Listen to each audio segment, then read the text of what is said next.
think it's time for us to put this controversy to an end. We definitely need UVB to synthesize vitamin D, which is not only essential for bone health, but is also mandatory for a good skin and hair. There are factors apart from sun exposure that are important when we talk of synthesis of vitamin D. Number one, we Indians need 3 to 5 times more exposure to sunlight to synthesize the amount of vitamin D compared to our Caucasian brethren. Number two, if the patient is overweight or obese, no matter how much you're in the sun, you would not be able to synthesize enough vitamin D. Number three, if you're certain medications like birth control pills, they may impact your vitamin D metabolism. Number four, the very tan that you get by sitting in the sun prevents the absorption of enough UVB to make vitamin D. For example, if we sit in the sun to synthesize vitamin D, we Indians develop a layer of tan which protects us against skin cancer precisely because UVB cannot enter deep in the skin. So the same tan also down-regulates vitamin D secretion. So I feel ethnically Indians cannot synthesize enough vitamin D even if they sit in the sunlight for prolonged hours. But those prolonged hours in the sun without usage of sunscreen puts you at a risk of developing pigmentation, tanning, premature aging and wrinkles. All this can be thwarted by your daily supplementation or weekly dosage of vitamin D that you can approach any doctor for. So I would say a vitamin D supplement through food or through a oral tablet would do you more good than sitting in the sun. Remember, ethnically, we Indians cannot synthesize that much amount of vitamin D even if we sit for long hours in the sun. So if you want a healthy hair and skin, do ask your doctor to prescribe you a vitamin D supplement depending on the level of vitamin D in your blood.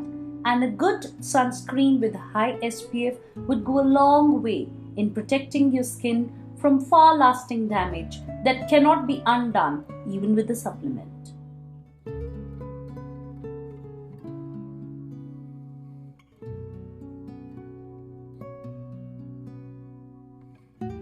Now the FDA had banned the usage of terms 60, SPF 60, 70 as they found there was no difference in efficacy between sunscreens which are 50 or sunscreens which claim to be 70 or 80. A SPF of 30 protects us against 97% of UVB. It is slightly more with a sunscreen of higher SPF, but any SPF higher than 50 does not guarantee you more sun protection. Rather, it might give you a whitish cast, and I would deem it as a useless product. It does not justify their more cost and usage.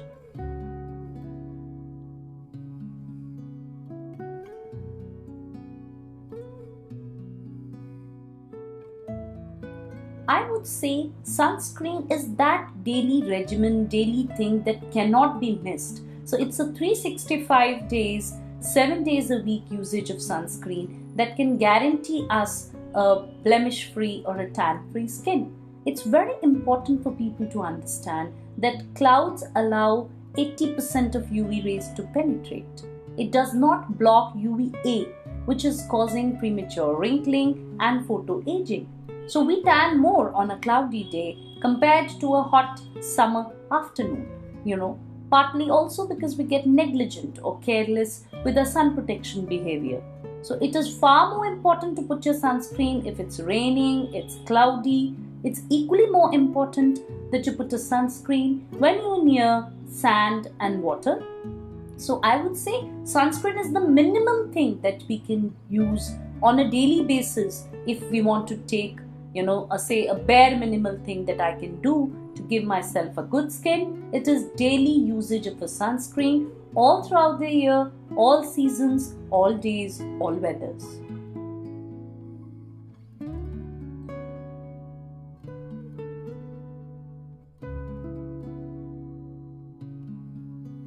I think this is one of the biggest misnomers that patients have about sunscreen.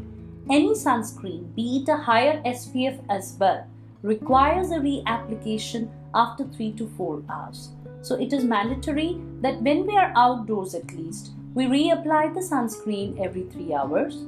This application duration can be 2 hours if you're near the sand or water. It can be even 80 minutes if you are going through your swim. So it is very important for you to reapply your sunscreen during the day to gain maximum benefit. So just using the sunscreen is not enough. Using in the right amount and reapplication every 3 hours will actually give you the sun protection that you're looking for.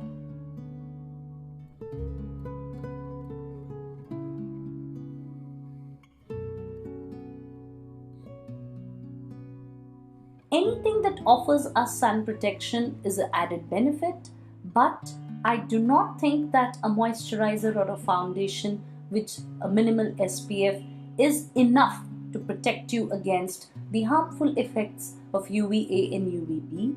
It should be supplemented by a sunscreen. This is one of the biggest myths that most of the patients and consumers have, that my foundation has a SPF. It is not enough, it gets diluted by the other excipients and active ingredients. It's very important you top up even such a product with a good SPF sunscreen.